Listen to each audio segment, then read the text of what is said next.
L'Inde, aux 1000 visages.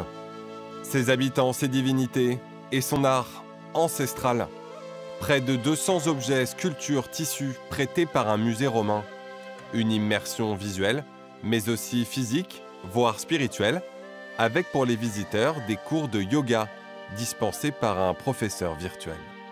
Quand on commence l'exposition, on est littéralement en immersion dans l'Inde par des dispositifs numériques. Ça nous a semblé important de préparer le visiteur à pénétrer finalement le continent indien avec toute sa richesse et toutes ses subtilités. Et puis au fil de l'exposition, on a agrémenté le propos de dispositifs ludiques qui permettent d'approfondir, par exemple, une relation à un objet complexe pour mieux le comprendre.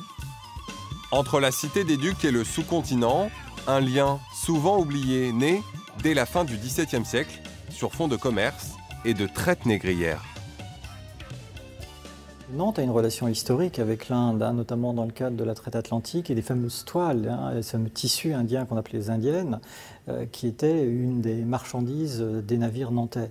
Et donc on avait besoin de creuser cette relation avec l'Inde. Et puis on voulait aussi faire quelque part un portrait parmi tous les portraits possibles de l'Inde, du subcontinent qui est immense. Un voyage en Inde sans quitter Nantes, à découvrir jusqu'au 23 avril.